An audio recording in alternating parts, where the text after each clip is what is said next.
queers. What's on the big gay agenda today, Theora? Today, the most important item, according to our Lord and Savior Lesbian Jesus, is the web series These Thems. Woo! Woo! So, in this episode, we will be discussing the entirety of the web series These Thems. If you haven't watched it, the whole thing is available on YouTube for free, so you should totally go check that out and then come back and watch this if you haven't already. If you're not about that life, we will give a minor spoil-free review at the beginning, and then we will jump into everything these thems in our spoiler section. We'll warn you when we get there. Yes, and if you haven't seen it, definitely go watch it because it's definitely worth it. It's a queer joy. And today joining us, we have Cole again. Welcome back, Cole. Hi. I'm glad to be back. Very exciting. Before we get into the episode, we're used to this by now, right? If you're listening to the podcast, make sure to rate and review wherever you're listening. If you're watching on YouTube, make sure to subscribe, leave a comment below, and like this video. Let us know what you think about these thems or what you would want to see in a potential season 2. Wink, wink. Come join us on Patreon. You can see our full reaction video to these thems. I had to cut it down a lot because, YouTube. But please ignore my dog. You can watch the entire thing on Patreon. An hour and 20 minutes. Can you not? She wants to join Patreon. She does. She's you like, don't have money, you're a dog. Patreon is where it is. She does not know that. She spends my money like it is no business. Yeah. But on Patreon, you get a bunch of extra reaction videos that we don't put on YouTube, and there's a bunch of fun stuff that's exclusive to the Patreon members. So for $5 a month, you can get all of that fun queer joy. So go do that. I'm just going to finish Kaitlyn's spiel. If you're not following us on social media, do so. We're at Big Gay Energy Pod quite literally everywhere. We love interacting with you, hearing from you, and you can keep up to date on all the things we have going on now and in the future. If you love talking about queer media, you should come head on over to our Discord where there's a whole bunch of queers in there that love talking about this stuff, including us. If you'd like to have conversations with us, please go join our Discord. And lastly, I think that was everything. Woo! We did it! Woo! I'm back. I have quieted the dog. Okay, so where can you watch these thems? We've already said it. You can watch it on YouTube. But first, we're going to give you a little synopsis of what this show is about. This is from their website. After realizing she may be a lesbian, Gretchen quickly befriends non-binary dog walker Vero. I thought, okay, I'm sorry to interrupt, but I thought that was stopping at dog. And I was like, wait, what? Non-binary dog. That's a way different show. Non-binary dog walker Vero, who decides to stop training dogs and start training the straights. Lord knows they need it. Vero takes Gretchen under their wing and introduces Gretchen to the queer world as she navigates what it's like to be newly out at the age of 30. Vero's childhood friend Asher isn't out as trans at work and is faced with the decision to out himself when an opportunity for an LGBTQ account pops up. Gretchen's gay best friend and roommate, Kevin, is looking for love and may have found it in Asher. We follow our 4 main characters through their lives in New York City as they navigate their world with an intersectional cast of queer and straight characters. Sounds like a ton of fun. It definitely does. So, to conclude our spoiler-free review, why don't you guys give a brief review of what you thought of the show without spoiling anything for those that haven't seen it. Queers queering it up all over the place. Yeah, that's fair. Vico being Vico. That's my Vico being Vico. Literally. Literally. Check out our interview with Vico. It's literally Vico being Vico in this show. It's one of my favorite short series on YouTube. The humor is on point. The drama is excellent. And of course it has Vico Ortiz. So it's very exciting. Ooh. So we hope that intrigued you. So at this point, we're going to jump into all the spoiler. No, we're not. We are hydrating for Lesbian Jesus. That's what we're doing first. Okay. So lastly, before we get into the spoiling, let's use our super accurate method for determining how valuable a piece of queer media is for the lexicon of queer media, which is the Big Gay Energy Lesbian Jesus hydration scale. Why do we hydrate? Because queer media, like water, is essential for life. So, how much would you hydrate for Lesbian Jesus for These Thems, the web series? Go ahead, Cole. Okay. So I give this a 10. This is one of my favorites. I've probably seen it probably 4 or 5 times now, and just it's super easily watchable, super accessible on YouTube. It was my original introduction to Vigo Ortiz back when it was originally released in 2019, and I've just been watching everything of theirs since then. And it's just great. I love it. Ooh, Kaitlynn, how much would you hydrate? I think I'll give it a 10. It's a lot of fun, and definitely a lot of representation. Does a lot to educate you about the different parts of the queer community. So I think it's just really great and funny, and it was very enjoyable. Yeah, that's good. I give it a 9. I thought it was good. I thought everything you said, I think the intersectionality of it was really important, and they do a good job of basically showing you different lenses of queer people and kind of navigating different, I guess, aspects of their lives. They're having different queer crises, each, if that's a plural word, all of the characters, and I think they do a good job with that. It is funny. It needs more, though. I need more to it, but I give it a 9. I think it's worth watching. For an hour and 18 minutes, I think they did a lot, but truly, I mean, we just need more. Exactly. Yeah. Okay. All right, she's, gays, and theys, and everyone in between. We have made it to the spoiler section. So if you don't want to be spoiled, turn this off, go to YouTube, watch These Thems, then come back. If you're a spoiler hoe and you don't care, keep listening. We're going to talk about everything and anything These Thems. Take it away, Kaitlynn. All right, let's start with episode 1. So we start with Gretchen and Vero, who do not know each other at this point, sitting in the gynecologist waiting room, because this is already going to be a ton of fun. And they call their respective best friends because the gyno makes everybody nervous, right? Right? It's a thing. Anyway, so Gretchen's issue is that apparently she throws up every time she has sex. And it reminds me of Stevie in Iris Kelly Doesn't Date. Absolutely. Similar reasons, but Gretchen's reason is she needs to figure some shit out. Not exactly crippling anxiety. No, it definitely should have been a hint all along of what's to come. Yes. Meanwhile, Vero's conversation, Vero tells Asher to find them a trans doctor. And I think this was very good to point out. Like, the LGBTQ plus community definitely needs a better way to find doctors that understand them. Too many of the doctors out there are not educated on issues that impact our community specifically. There's issues that we have to deal with more just because we're in this community. If anyone... All right, so for everyone listening, if anyone knows of a network that helps people find doctors for the LGBTQ plus community, just let us know. I talk about this at my job too. Like, we need a better way to find doctors who we connect to.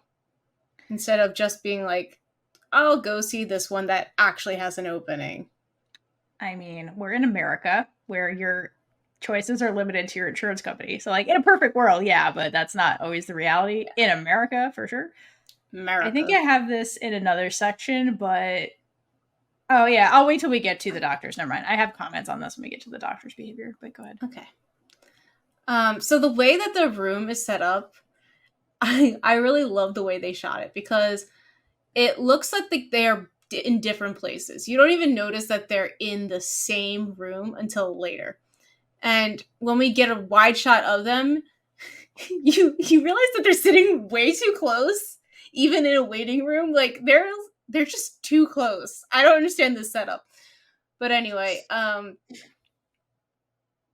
there's also like this line in between them. And it's like just too perfect to like split the difference that it has to be done on purpose. because like, you know what I mean? Like the one who's like the brick wall and the other side's like more white. So that's why, like, when we have the close-up shots, it looks like two different areas, but we realize that it's just like a split down the middle. And then like it still kind of looks like it's two different and like just spliced together, but then you realize, you know, their knees are about to touch. They're way too close. Like, what waiting room is? It's a New York waiting room. Yeah, they didn't pick the building. It just came like that. Space is limited. It's a waiting corner. Yes. And then Gretchen, being Gretchen in the beginning, ends the scene by misgendering Vero. Because Vero is saying how... okay, so Gretchen is like, I guess all women hate the gyno. And Vero's like, not a woman. But yeah, accurate. So we're starting off strong with the misgendering. But you know what? I have faith in Gretchen. So let's talk about Gretchen and her gyno, her experience. And I love that, her gynecologist actually asked what gender her partners tend to be. So, like, you would think that this would be a question that all doctors ask, but it isn't. And then also tend to be. Like, sexuality is fluid. So, like, where are we trending towards at this moment? So she can give her better care.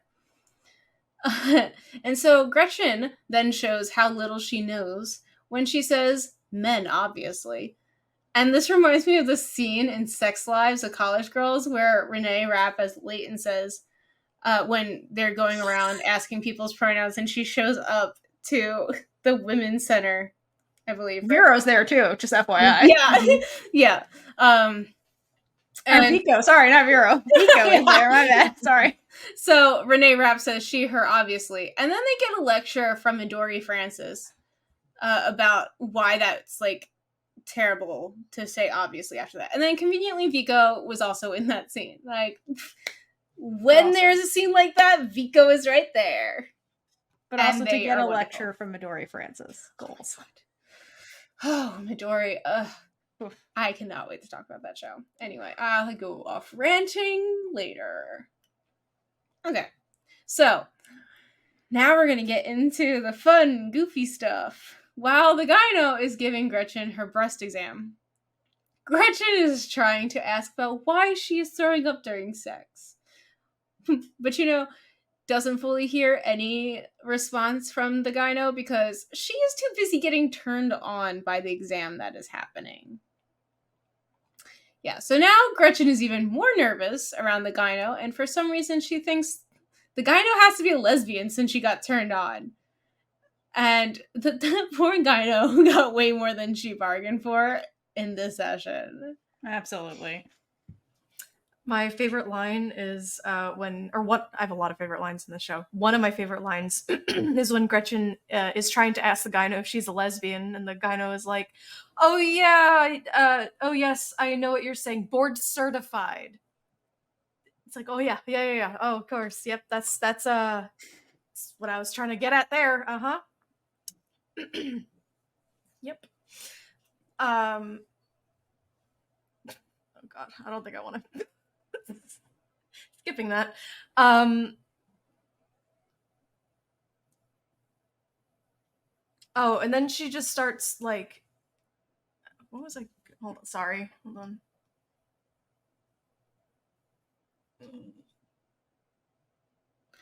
Okay, so during the scene, she's giving her an internal exam. And that goes over even worse than the breast exam. Yeah. And Gretchen is finding out some things about herself in this moment. So, do you want to bring up the line that stopped this exam? Yeah. So then, again, another favorite line is she's like you were just saying, she's like, all of a sudden it's like this dramatic, like weird old sexy music type situation that comes up, and we're in so fantasy land. Yeah, like complete fantasy land, not happening. It's like a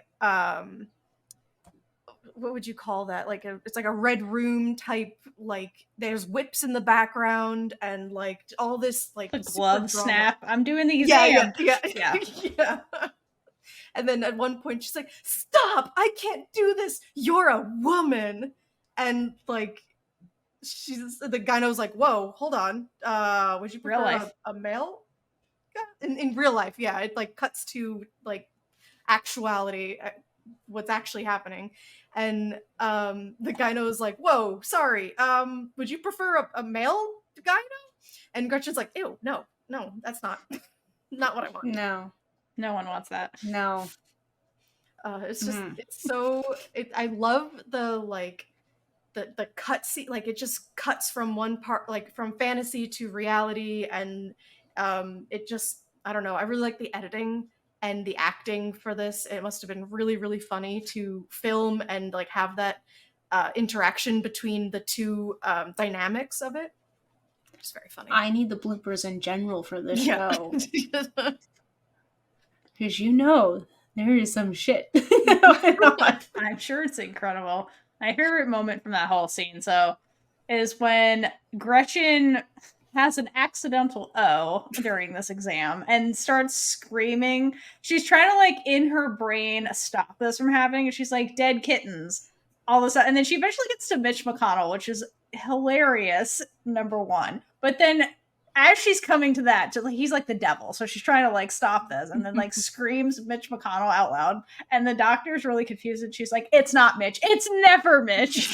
That was such a good line. I love how she delivers, like, "It's not Mitch. It's never Mitch." It is never Mitch, because like the doctor figured out what happened, and he's like, doctor's like, "Oh, that's never the point of this exam, ma'am." Yeah. It's just like, anyway, thought she was fantasizing about Mitch McConnell to make this happen, and she's like, "Absolutely not. That's not what's happening."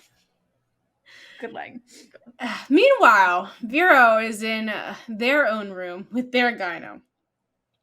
So Vero's gyno is trying to be open and inclusive, but you can tell she hasn't been around many members of the community and definitely hasn't met a non-binary person before. I mean, this is very clearly evident.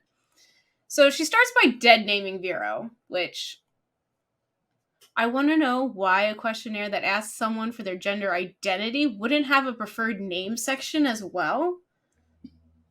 It just seems... Again, we're in America, so I'm assuming it has to do with like what's on the character's social security card as their name and what's linked to their insurance. So like maybe that's what pops up in their system. It's like a government identification name versus like, yeah, because like usually in the charts, like they don't always have preferred names. Some computer systems don't have that capability. So like it might just be like a system Does it thing. take that much to update the system? Depends. Yeah, it can. Fine. Okay. So then she assumes that Vero is a guy because they check the transgender option, and if you're trans, you can only be the opposite gender. And when Vero says that their pronouns are they, them, oh my gosh, the doctor says, "Well, lucky me. I thought I was only seeing one patient today." And then poor Vero looks exhausted. Like, first of all, to have to explain this to everybody, because you know that this has to be a common thing. And their gyno immediately knows they forked up. Like, it's not going well. It's being non-binary is not the same as like multiple personalities, as like a system. Anyway, if I was in Vero's position, I probably would have just let it go. I believe that was the end of my sentence. But, and actually, no, I probably would stay very uncomfortable and not talk unless I needed to. I was like, at this point, I'd be like, I give up. This doctor is who they are. But, whatever.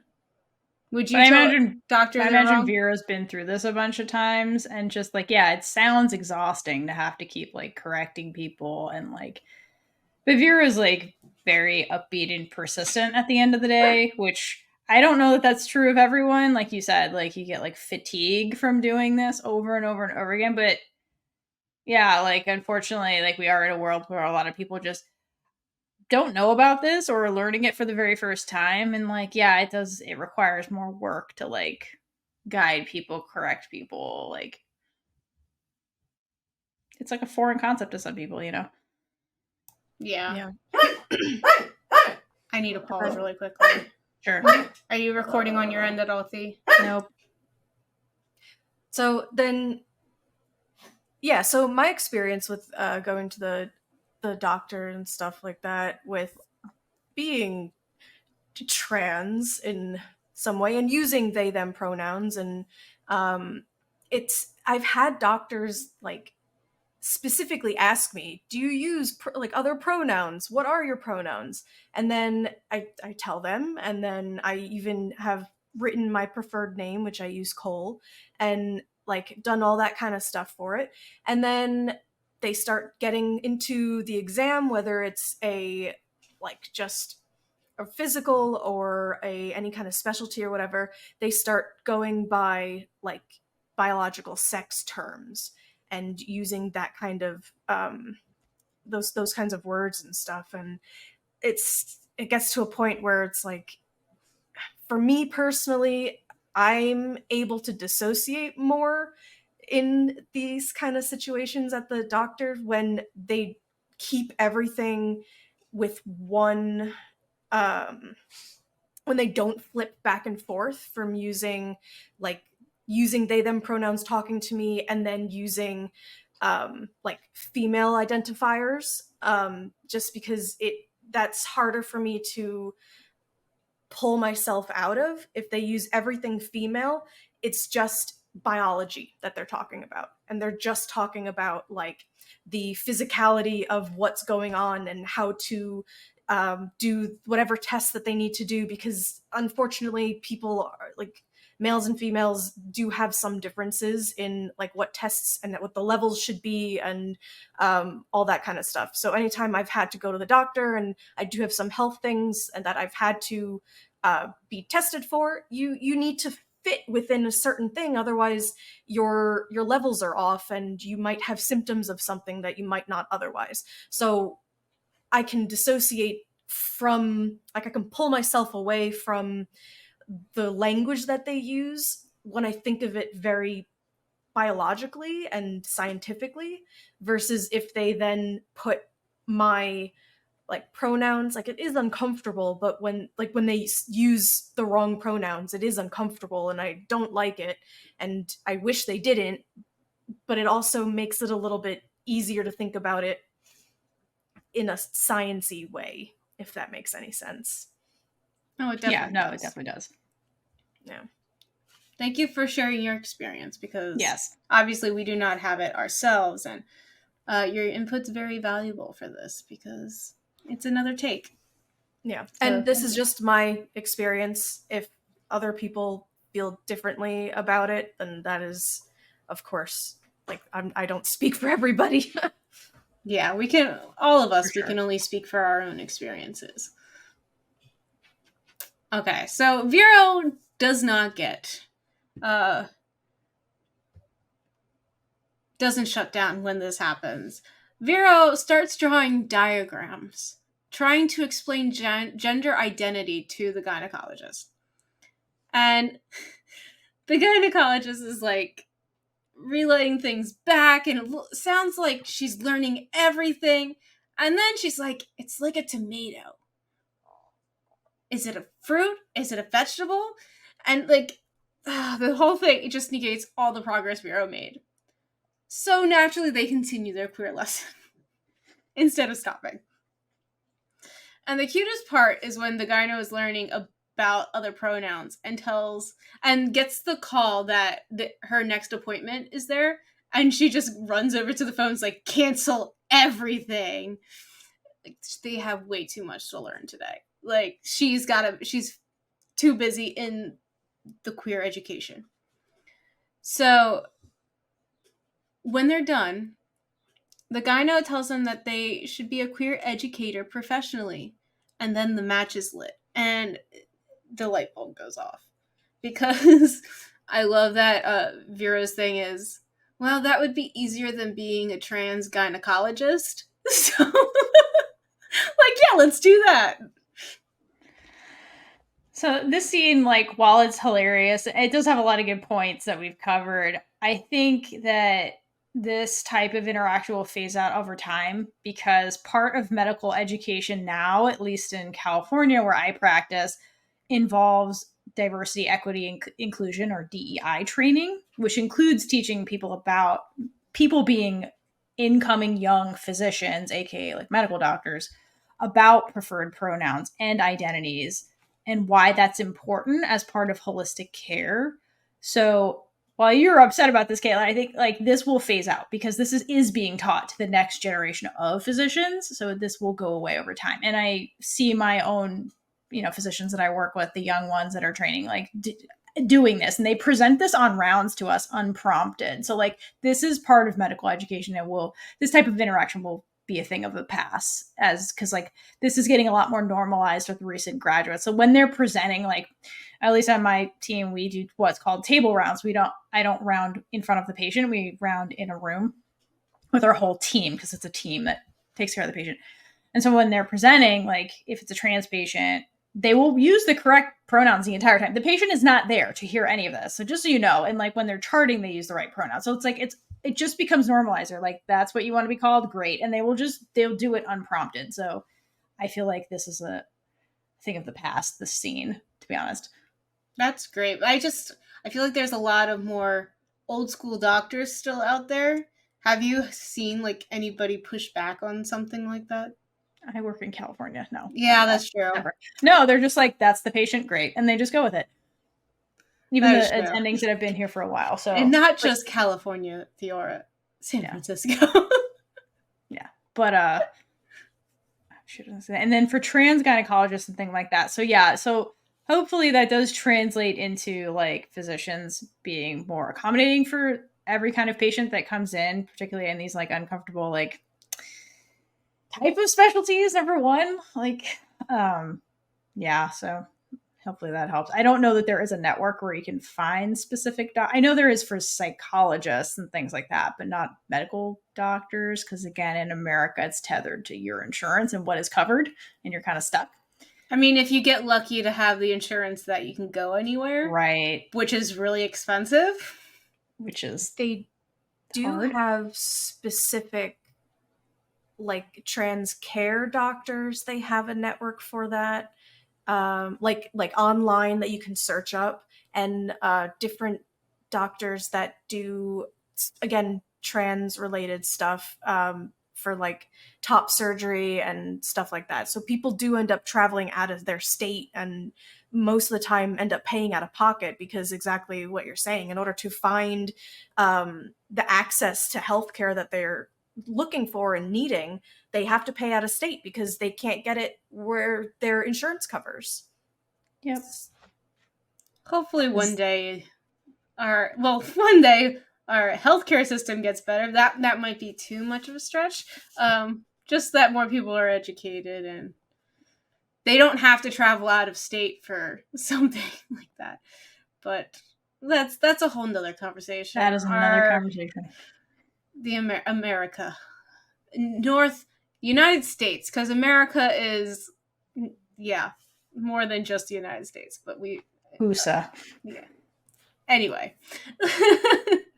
All right. So the last scene in this episode is Gretchen and Vero getting ready to leave the gynecologist. Gretchen is like chugging down water because, that was a lot. And Vero is just like so happy. Like Vero looks like a puppy right now. Like, yeah, I'm so excited. And Vero tells Gretchen that that gynecologist appointment just changed their life. And Gretchen goes, yeah, me too.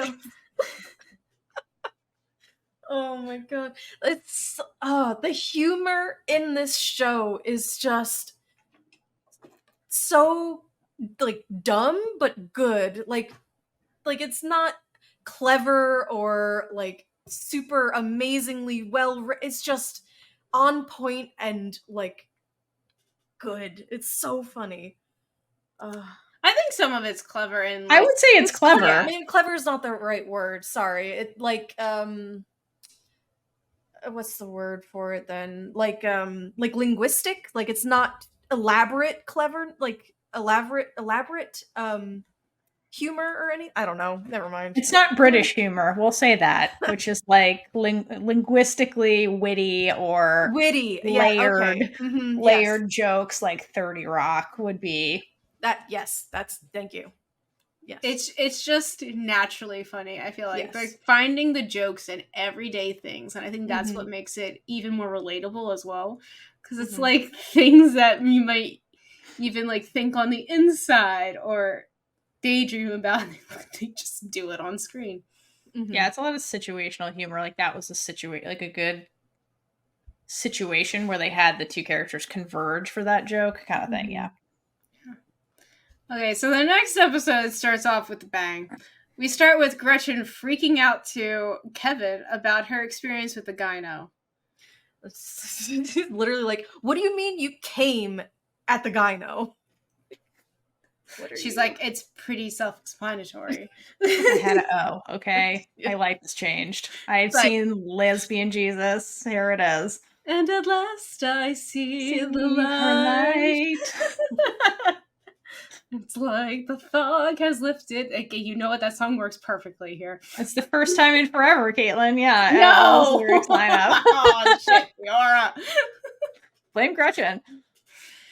Okay. Anyway. Eventually, she tells him, my gyno's a woman. And his realization of what Gretchen is saying is priceless. Like, I don't know why he didn't even think about this in the first place, but whatever. But no, Gretchen can't be a lesbian. She's 30. Like, what? That's at least her excuse. But spoiler alert, darling, that doesn't matter. No, it doesn't. But I love that she said it, because I would imagine that coming out later in life could feel like this major identity crisis moment where it's more than just like, what the fuck just happened? It's like, who am I? Like, who am I? To have that realization at 30, a third of the way through your life, is like wild. Like, that's a lot, you know?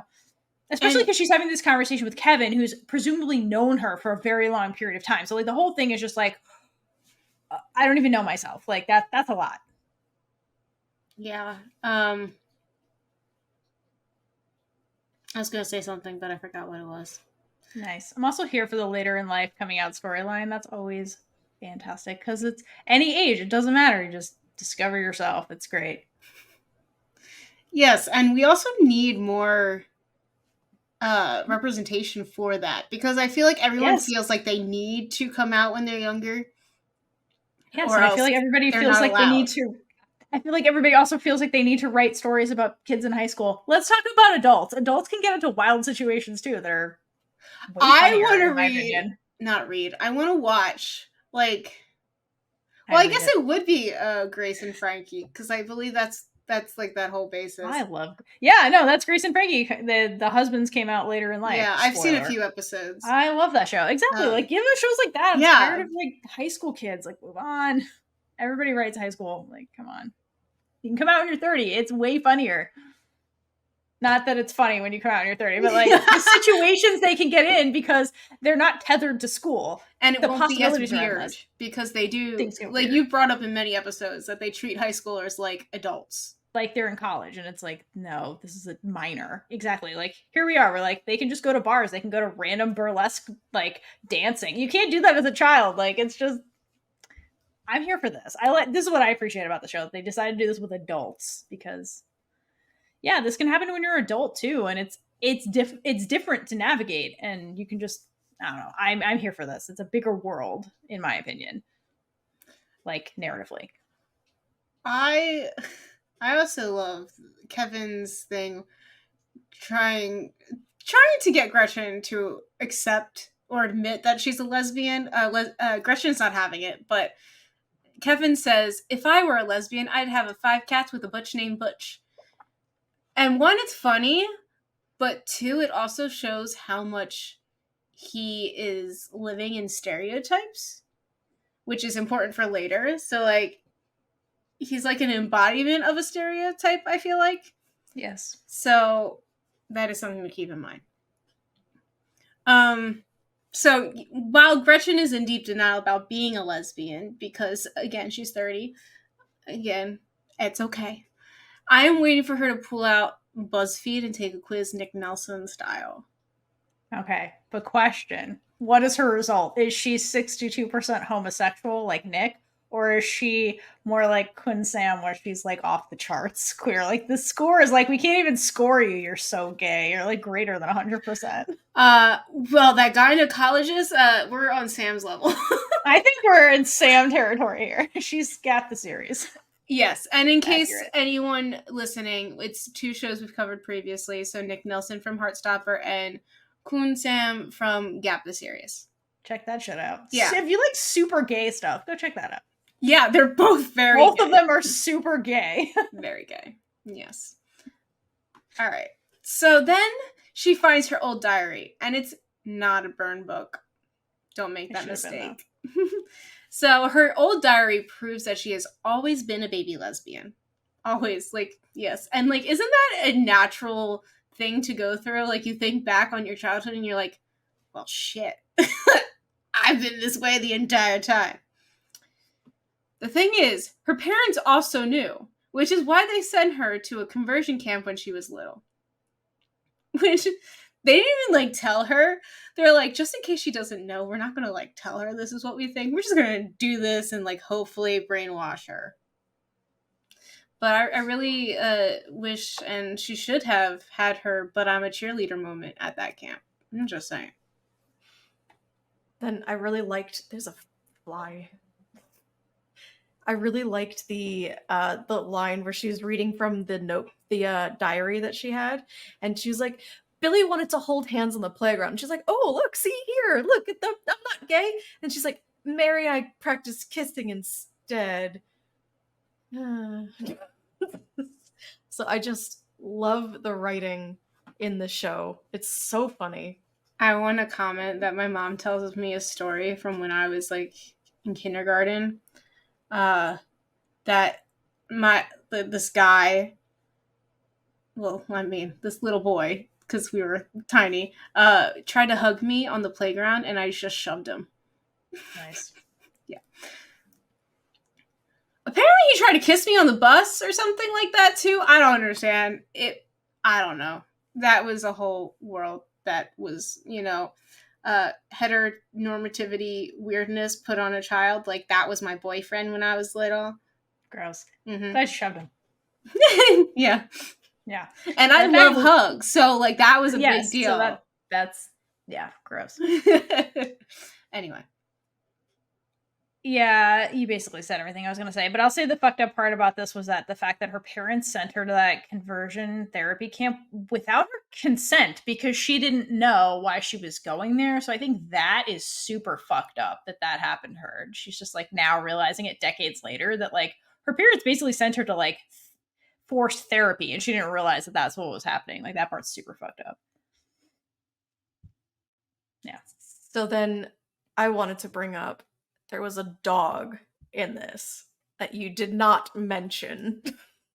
In the next scene, it like cuts over to the next scene, and since Vero is a dog walker, they started the scene coming back from the title scene, like the these thems title scene, as like a breakup scene, and you're like, who's Vero talking to? It's a little Boston Terrier that they're like saying that they can't be a dog walker anymore, and it's super super cute. The dog I think does like a little trick, like a spin or something. I don't remember what it was, but it was super cute. And then you go back to talking about Gretchen. It's fine. But I wanted to just. I mean, the dog is very cute. Of course, I was very distracted while watching it, and the dog being on the screen. You can see that in our reaction video as well because. I'm like, look how cute that dog is. I mean, if there's a dog, I will watch. Mm-hmm. Absolutely. That is how Theora can get me to watch something. Okay, so now we're going to go to Asher. Asher has an account at work that is an LGBTQ company. I believe it's called Babetown. And his coworker, I think it's actually his boss, asks him to babysit his cat named Pickles. What a name for a cat. Yes. Pickles. Love I it. named my foster cat Pickle. Oh, that's cute. Did he look like See, a pickle? there you go. No, it was orange and white. Okay. Little pickle. All right. So I find it ironic that we went from a scene where Kevin was using a lesbian stereotype about cats, and now we have a straight guy talking about having a cat. And I just like the way that contrasts each other. That's a good point. And his boss also says the only LGBT person. Okay. No, I can't just say this quickly. All right. So Asher is asking his boss, like, if they're going to look for someone who's in the community to take over this Babetown account. And his boss responds, well, the only other LGBT, or I don't even think he says that, the only other person that he knows is, oh my gosh, what is the line?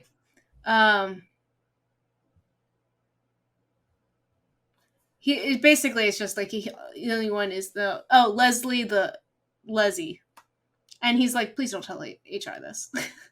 this conversation never happened. Like, he knows right away that was wrong to say. Yeah.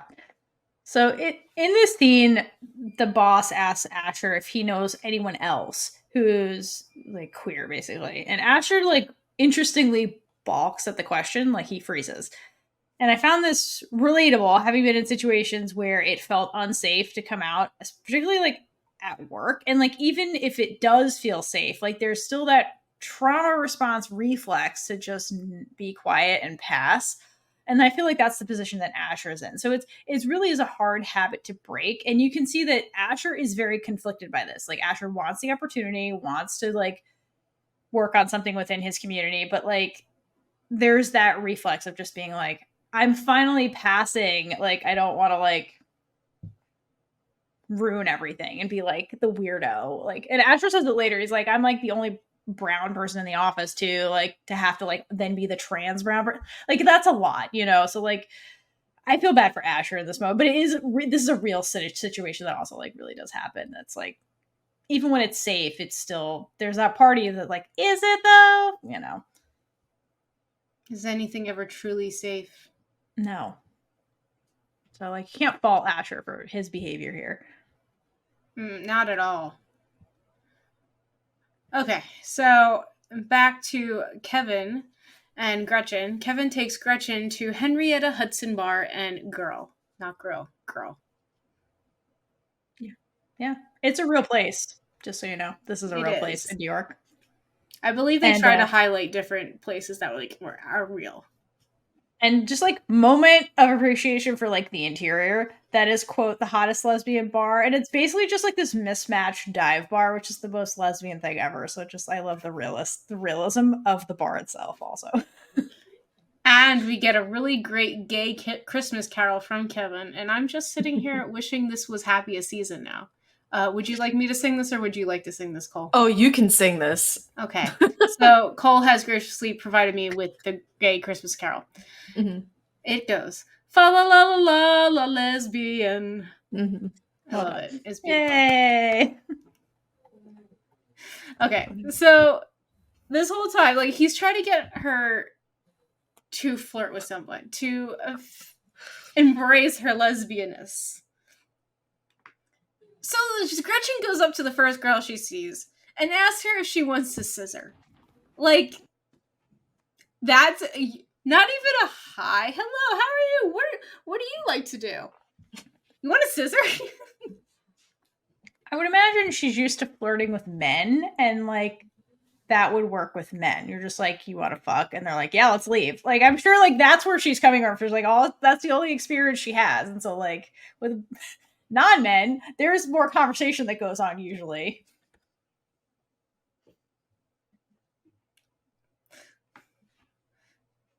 All right. I don't remember what I was going to talk about. Like, I don't remember what that... No problem. Okay, so after this very awkward interaction, turn, and apparently the bar's a lot bigger than I thought it was. Because I thought there was a wall there, but no, apparently there's a pool table in another room. So she then spots Vero, and then misgenders them. We still haven't gone through my pronouns are they, them with Gretchen, so to be fair, Gretchen still doesn't understand. But also, like, to be fair to Gretchen keeps seeing Vero in, like, female spaces, and so, like, it's that reflex. It's like, oh, you're at the gyno, women come to the gyno. Oh, you're at a lesbian bar, women come to lesbian bar. So, like, to be fair to Gretchen, like, the situations are kind of, like, also leading her there to be like, oh, yeah, person at bar that's for lesbians, lesbian, you know? That is very fair. The next thing, Vero also misjudges Gretchen and assumes that she's just an awkward straight girl at a lesbian bar. And something that I really like about this that I just thought of is that I'm glad that they're not making Vero seem like the perfect person in the LGBTQ community, because like you can be biased, unconscious bias, and like just normally, like we all live in stereotypes. It is hard not to think like that when they're so ingrained into society. So like even someone who is more open can like catch themselves thinking like that. Luckily, Vero does realize it, and then you correct yourself. You apologize for misgendering or thinking something that isn't actually true. Yeah, no, that's a really good point. Like, people make assumptions all the time. It's like it's how our brains are hardwired to stay out of danger. Like, you just that's why we do put things in boxes, because it's like life threatening, not life threatening, and like we've expanded and made different boxes. But like you said, Kaitlynn, it's all about everybody is learning and unlearning things. So like, yeah, I agree. I like that they showed that this goes both ways. You know, not. I mean, just in general, like people in the community, people coming into the community, people out of the community, everybody's like making assumptions because that's just kind of how we work. And then, but do we learn and move on and grow from that? Like, that's really the point, you know? That's, I think, the thesis of the show, really. Assumption was the word that I should have used. Thank you. Meanwhile, Kevin is going after Asher. Kevin has the first move on Asher. Just wanting to point that out. By pointing out the nice leather daddy vest thing or I don't remember what it was. I don't know what it was. It was a vest that he made, though. He was like, look, I made this, and turns it around and it's a naked man on the back. Oh, I couldn't figure out what it was on the back. Yeah, it's a naked man in a leather strappy thing. But I love that that's what he put on Gretchen. Gretchen doesn't have any gay stuff. Like, so he put her in the most like gay boy thing he could find, which I find really weird. Yes, he's trying, kind of. I feel like that's him this entire. Well, to be fair, he also like is like allergic to women, basically. So like, why would he know how to help her dress like a lesbian? He wouldn't. He's like the worst person for that. Yeah. So he's like, this is what I would wear to pick up dates. There you go. You put this on. Yep. So again, showing that like we're not all the same. There's differences. Like, we don't always speak each other's languages. Like, we're a diverse group of people who have diverse experiences. You know, here it is. Now it's funny. So from here, Vero and Gretchen sit on the stoop outside, and they are having a nice little conversation. And Gretchen is feeling confident enough and does not ask Vero to scissor, but does ask Vero to, if they want to go out again, but, leave the best friends behind this time. She does not want to hang out with their gay sidekicks because, Vero seems like a good time. But Vero says that they aren't in a place to go out with someone freshly out, which is fair. Yes. I don't have any experience with this, but I have heard a lot of people say that it's a lot of work. Yeah. Which is interesting coming from Vero, because Vero's like, I want to guide straight people through this. So I'm like, you're the person who wants to take on the emotional labor of other people. So it's weird that you don't want to do it here. But I agree with you, Kaitlynn. Like, it's a valid thing to be like, I'm not here to be your like lesbian Jesus intro to being queer. Go figure that shit out and then come back to me when you're more emotionally stable. Like, that's valid. But like coming from Vero, it's kind of weird actually. I think it's more like separating work and home. Like Vera wants to do this, Maybe. but not have it be their whole life. Like dating someone who's freshly out, maybe like it's more like working 24/7 to like introduce her to everything, and I don't know. Maybe. But they end up compromising, and Vero is going to help Gretchen figure out the neighborhood instead. So Woo! basically, Vero is preparing, not fully because Vero wants to train the straights, not train the gays how to be gay, but you know, it's a good starting place. Gotta start somewhere. And Gretchen needs it. Absolutely. All right, so episode 3. Oh gosh, the show is really good. Vero is now testing out their queer education lessons on Gretchen. And there is a lot to learn. Like, a lot. Like, there's so much. I'm like, what are these terms? I've heard of most of them, but don't fully know this.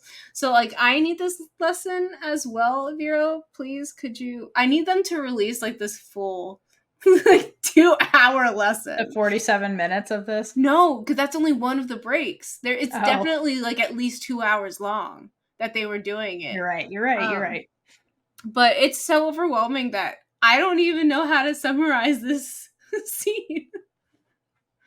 What I really like to go off of that is they captured that feeling well. Like, it's supposed to be kind of funny how it's filmed and everything. Like, it's supposed to be kind of silly, but they did also capture that like overwhelming stepping into this community and you're just thrown all these terms and like I don't know. I really like how they used editing and stuff to like kind of show obviously time passing and the amount of information that they were trying to throw at you and everything. It's very good. Yeah, and I like that they did this specifically with another queer person because, again, the assumption is that, oh, all queer people are well versed in all of this. And it's like, that's not true at all, which is the whole point of Kevin, honestly, to show that, like, not everybody is down with everything and not everybody knows everything, even as a member of the community. So I like that it's showing it with 2 queer people being like, here's everything. And it's overwhelming for queer people to be like, wow, this is a lot.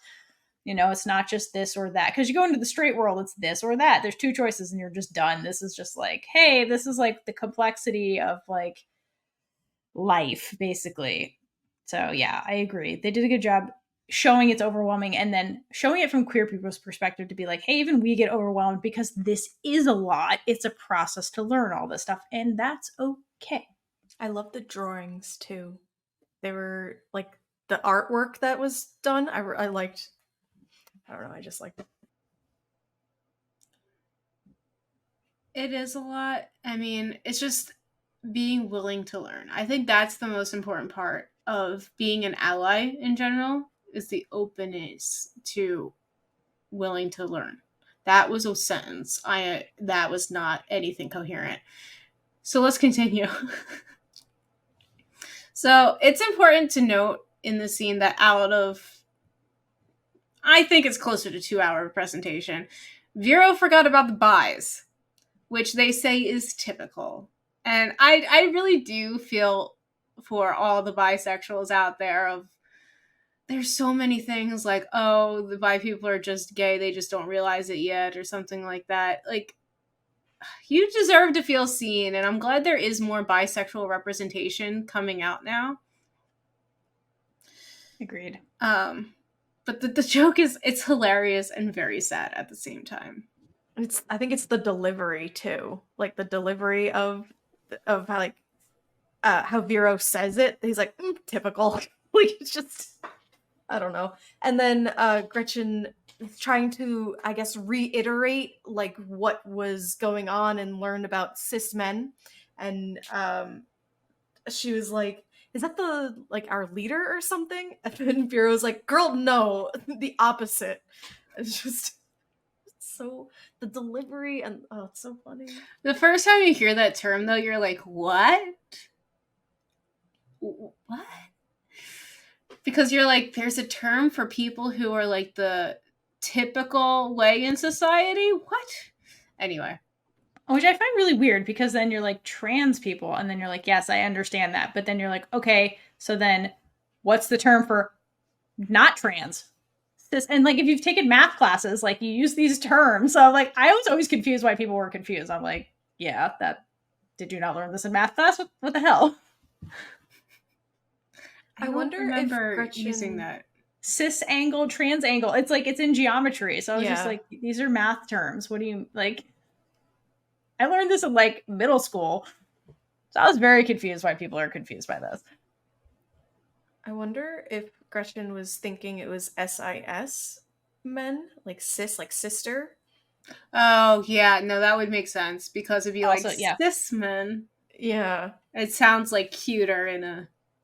Yeah, and they would be the leader, like, because men, it's not true, but like men are seen as the leaders or whatever. So I don't know. I think that might be what the interpretation is supposed to be. But it's yeah. fair. But like, poor Gretchen's brain is gonna explode from all this info. Like, it's a lot.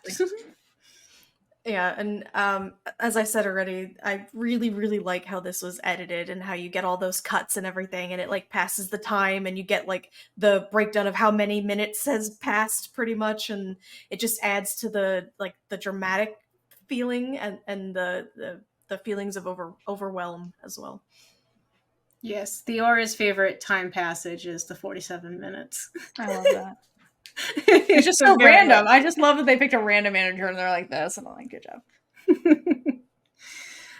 Okay, so Gretchen is trying to figure out where she fits in this like web of queerness and is having a hard time with it. And this feels very relatable, and it gets confusing if you don't fit in a label exactly. And that's why like we have so many terms, because it's so hard to like figure out exactly who you are. And some people don't need these, and then other people need to find a term to describe them, because I think I'm like that as well, because if I don't have a term to know about myself, I feel like there's something wrong with me, like there's no one else who feels or thinks like me. So I find labels helpful just for myself, but that's not everybody's case. Yeah, I agree. I like labels as well for myself. Like I like, it helps me categorize myself and like understand different aspects to and putting words to my being or my personality or something.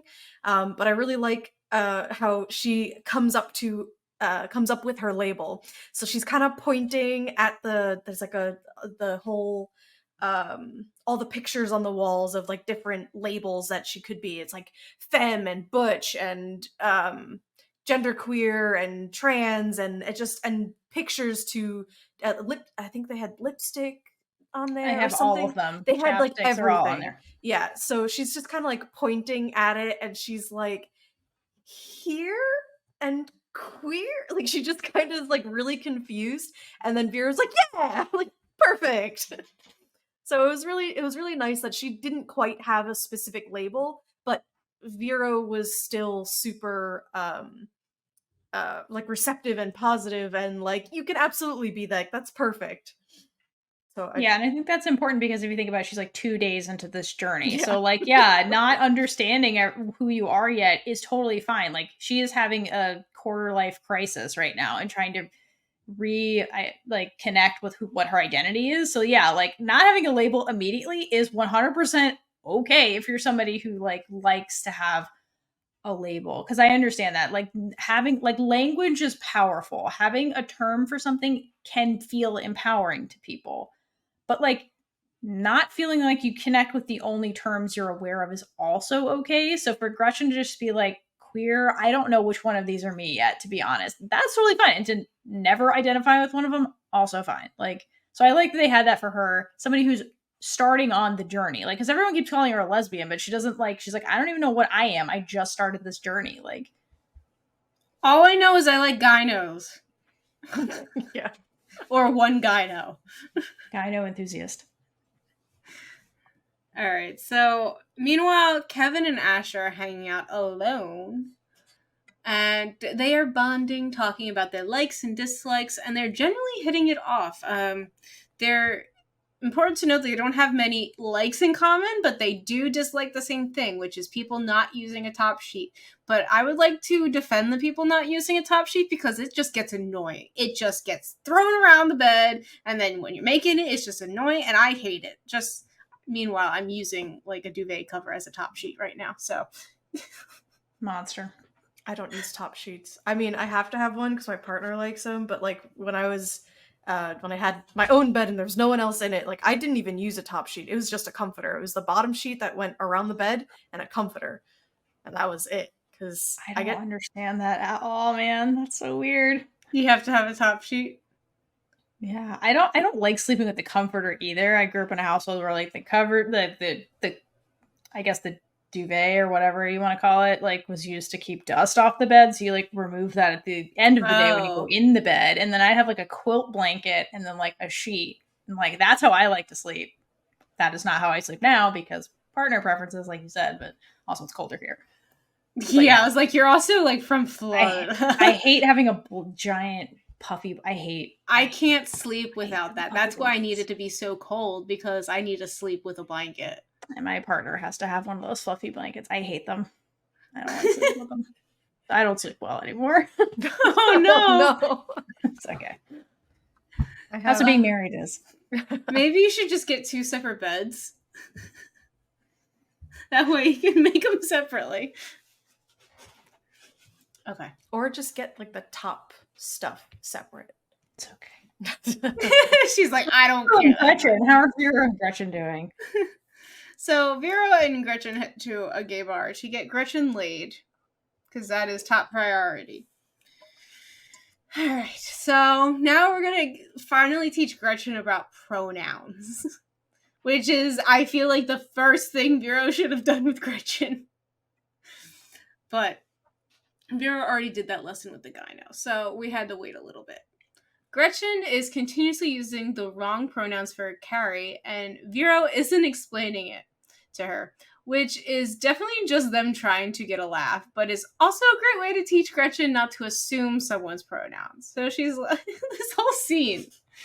Like, to be fair to Gretchen, there's 2 people by the bar, and like Vero doesn't really distinguish. So like Gretchen is genuinely confused. She's like, there's 2 people over there. I don't understand. Like, Vera was not helping Gretchen really get to the point. Like, so... Oh, no, they're just trying to laugh. This is Vera teasing Gretchen, who's just genuinely confused. She's like, I don't understand. Like...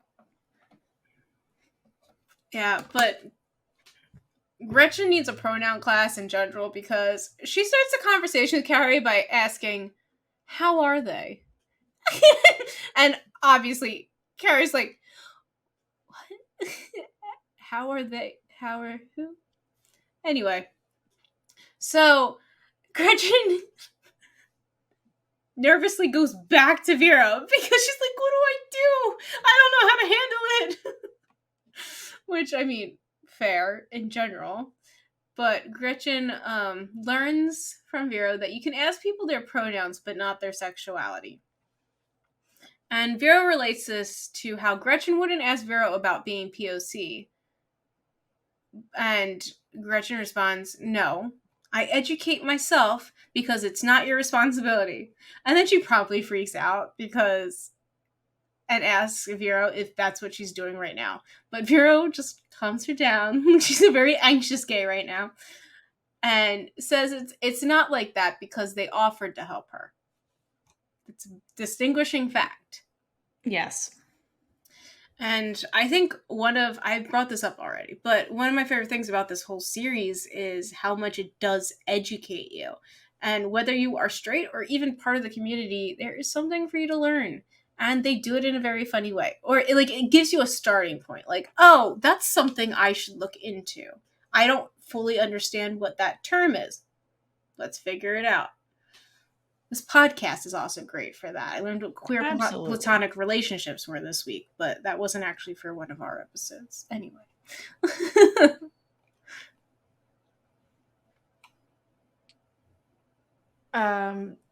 So I don't know what I mean.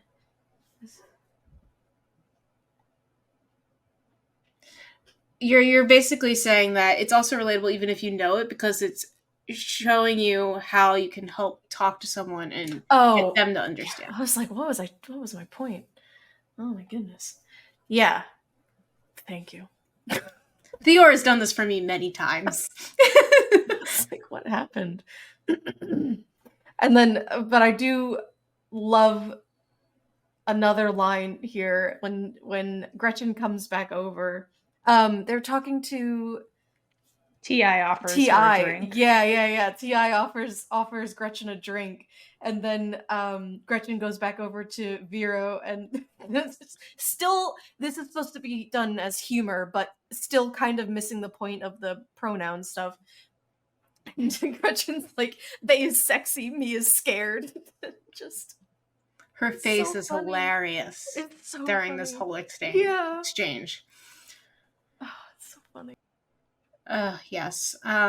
This whole show is great, and we're not even halfway through. We're almost halfway through in the next episode. So I think this is a good stopping point for now, and we will pick it up in the next episode. I'm going to bring something back because we had a few people do it in another series. So I'm going to bring back the bonus word. If you can use this word without looking up the spelling in either a comment or a review, the reviews are funnier, but we will take comments as well. Use the word soliloquy in a comment or a review. In just your natural comment. Figure out how to work it in there. Make us laugh. We would appreciate it. And it helps engagement. And also, send this to 3 friends who you think would like it. Or at least 1. But 3 preferably. That way we can spread the joy of queer content. And until next time, hydrate for lesbian Jesus. And gay it up all over the place. Bye. Bye. And with that, we've been Big Gay Energy. If you like this episode, check out all our other episodes right here on YouTube. Please like, leave a comment below, and subscribe for more amazing super gay content.